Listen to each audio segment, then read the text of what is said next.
Good morning, good afternoon, good evening. This is Property Management 101, and today we'll be discussing tips for owners and investors. If you've already done so, please watch my disclosure video as well as my why I do this video. And if you found this video helpful and learned something new, please do not forget to subscribe, like, and turn on those notifications. This video will apply best for any investors or owners of any commercial, multifamily, single-family assets, and they're at the stage where they have hired a property manager or a property management company to manage their asset on their behalf. Number one tip to keep in mind as an investor that's hired a property management company, trust the process. Even though there might be situations that things don't start out the way you would like, please allow the full cycle to see and process through and see the end result before evaluating the performance of the asset and the job of the property manager. Oftentimes, the property manager is going to be geared towards the long-term results, even if there's a short-term sacrifice.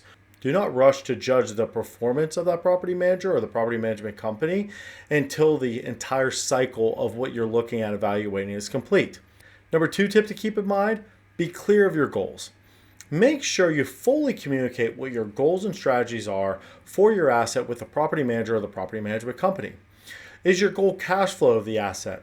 Is your goal have something to do with a tax benefit? Is there appreciation element that you're looking for with this asset? Is this part of your long-term retirement goals? Is the asset looking to be flipped and sold in the near future? Does this asset have some refinancing coming up? Does this asset have lending requirements that need to be met? Anything you can provide to the property management company or the property manager will be helpful on their end to ensure your property is best in line with your asset and strategy goals. If you don't provide clear strategy and asset goals, then don't be surprised if the asset falls short of what you need of that asset to be in line with your strategy. And the last tip that I would recommend, take a step back as an owner investor.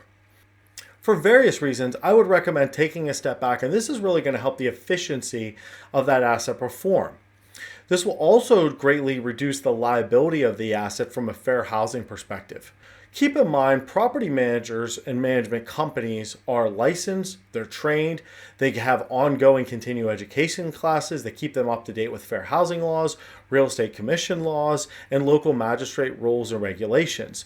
These are things as an owner or investor that you're not going to be aware of that could put the asset at risk if you get too involved. You have hired this company or property manager to manage your asset. Trust that you made the right decision. At the time that the management agreement is up for renewal, if you still don't feel that you made the right decision, then exercise your right to terminate that agreement and hire a new property manager or management company. But I would not recommend having a knee-jerk reaction in the middle of the agreement. So I would really rest assured that, hey, allow the full cycle to go through of the agreement before making any changes. If you do have any questions about this video or any of my videos, feel free to comment to this video. I'll be happy to address it for you. And hopefully you found this information helpful and learned something new. If so, please don't forget to like, subscribe, and turn on those notifications. Happy leasing.